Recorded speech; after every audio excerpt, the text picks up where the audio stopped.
Un saludo cordial amigos, les traemos las últimas noticias. La Unión Juvenil Cruceñista, brazo operativo del Comité Cívico Santa Cruz, y la Resistencia Juvenil Cochala, se hunden completamente. La Organización de Naciones Unidas, que aglutina a cerca de 200 países de todo el mundo, las reconoce como organizaciones paramilitares. Hace unas horas, el Comité de la ONU contra la Tortura emitió pronunciamientos sobre diferentes aspectos de los hechos suscitados en el año 2019 en Bolivia. En dicho pronunciamiento, calificó a la Resistencia Juvenil Cochala y la Unión Juvenil Cruceñista como grupos paramilitares financiados por pititas.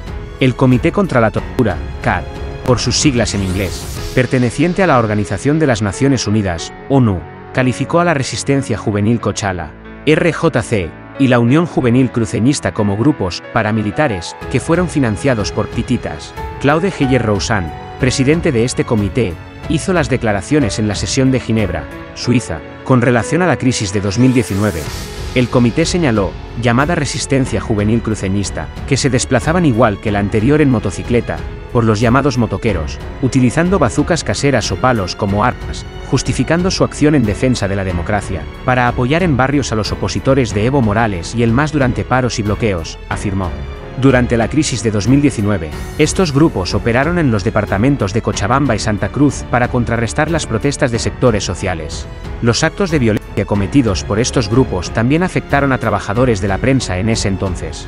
Estos grupos paramilitares fueron financiados por los denominados pititas, personas de clase media alta y con la cooperación de elementos de las fuerzas de seguridad, añade el presidente del Comité contra la Tortura. En aquellas jornadas de convulsión que atravesó el país, el gobernador cruceño y excívico Fernando Camacho lideró las protestas ante denuncias de un presunto fraude electoral en los comicios de 2019. Las protestas junto a un motín policial y la sugerencia militar de dimisión derivaron en la dimisión de Evo Morales. El pronunciamiento con respecto a los hechos del año 2019 también confirmaron que Áñez y su gabinete al dictar el decreto 4078 realizaron graves vulneraciones de los derechos humanos.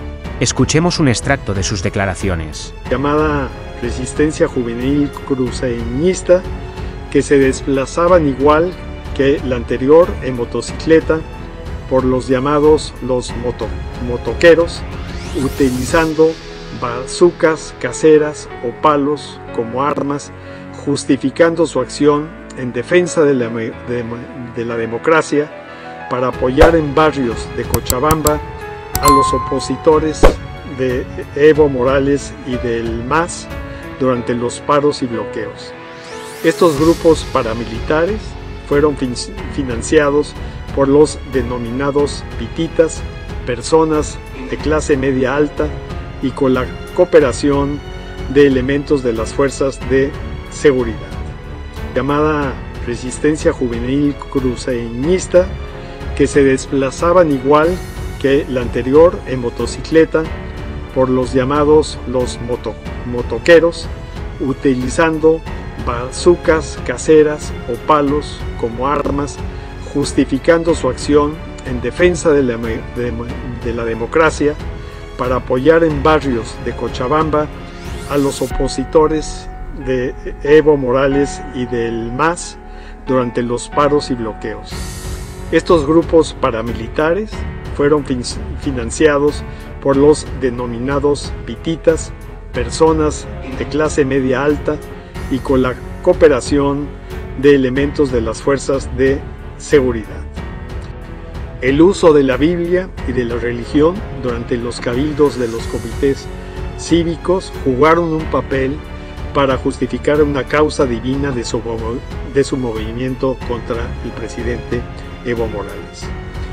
Llama poderosamente la atención que después de las elecciones del 20 de octubre de 2019 se registró un patrón de retórica inflamatoria por parte de funcionarios públicos e individuos privados, así como la realización de actos racialmente motivados y violentos contra indígenas, incluyendo mujeres. Al respecto de este tema, la activista por los derechos humanos Catherine Ledebour hace unas horas manifestó que el pronunciamiento de este organismo internacional insta a la justicia a apresurar los procesos contra Áñez por las masacres, así como también a realizar las acciones necesarias para la desarticulación de los grupos paraestatales. Escuchemos sus declaraciones. que nos hagas una lectura de lo que ha significado, qué importancia tiene este comité contra la tortura, un poco para que entendamos lo que ha sucedido hoy con la exposición de Bolivia y seguramente ir conociendo esas conclusiones. Muchísimas gracias, Iván. Yo creo que los resultados de esa revisión periódica, cada país miembro de Naciones Unidas pasa por una revisión especial cada 3 años aproximadamente. Entonces, entre el anterior y hoy, hemos tenido un golpe de Estado cruento, como usted dice, que incluye muchos casos de tortura.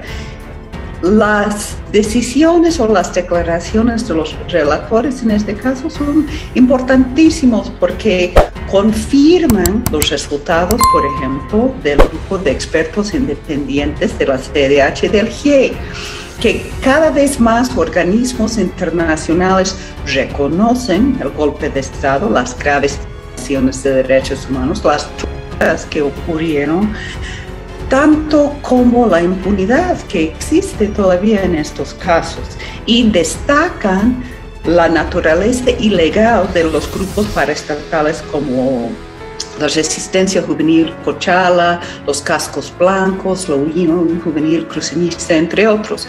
Entonces, cada vez más organismos internacionales admiten lo que en el momento del golpe nunca reclamaron, ¿no? Y el momento con tanta decisión y confirmación contundente de la ONU que destaca problemas de la derecha y que pruebas legales que fueron provocados por la revocación del Código del Sistema Penal, por los mismos médicos, por CONADE y por el partido de Gianni Áñez en 2017, ¿no?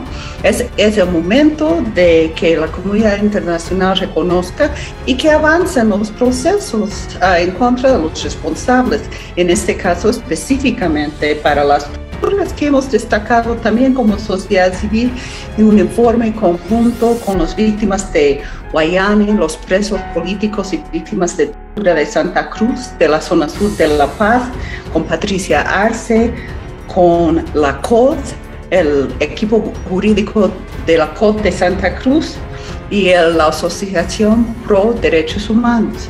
Está clara la cosa, Iván.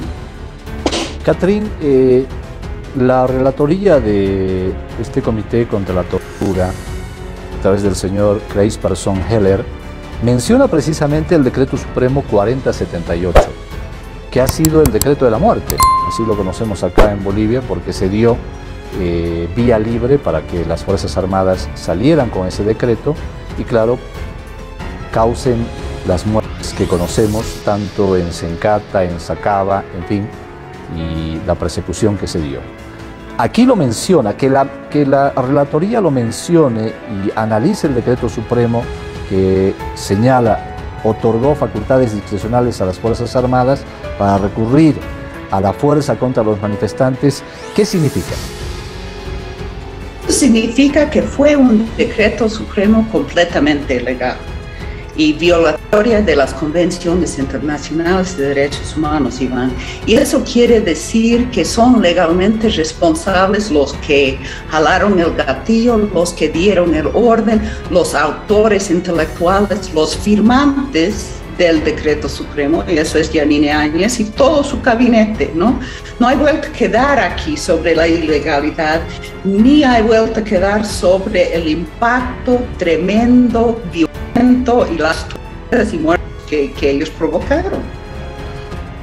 También habla, dice, la actuación de las Fuerzas Armadas del orden llama la atención su comportamiento errático y partidista de la policía en el periodo más violento, que permitieron justamente actos de grupos contrarios al gobierno de Evo Morales. Incluso el jefe de la policía fue el que sugirió al presidente en una declaración pública el 10 de noviembre de 2019 a que presentara su renuncia, y se presentó una situación similar en las Fuerzas Armadas. Es decir, los hechos revelan una clara manipulación durante las disputas políticas.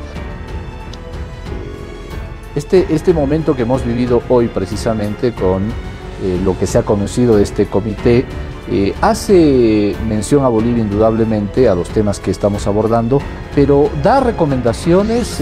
¿Cuál es el carácter que tiene precisamente la relatoría y lo que acabamos de conocer que ha manifestado precisamente uno de los relatores.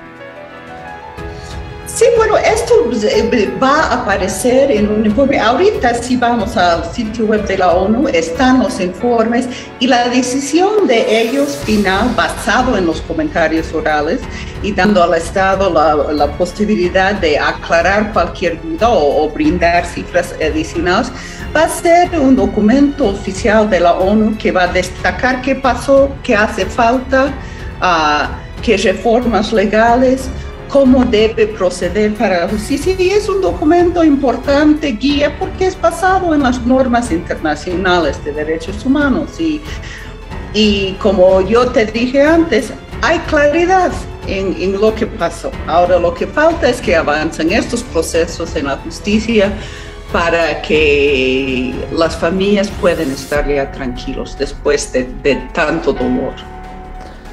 También se ha referido a los grupos irregulares como la Unión Juvenil Cruceñista o la Resistencia Juvenil Cochala, por ejemplo, ¿no? Que han sido calificados ya por el GIEI, acá cuando hizo su informe en Bolivia, de grupos irregulares. En la misma línea está también el Comité contra la Tortura. Eso significa, y te lo pregunto porque aquí en este último tiempo han habido personas que han defendido que haya grupos organizados de este tipo. ¿Cuál es tu lectura sobre el tema?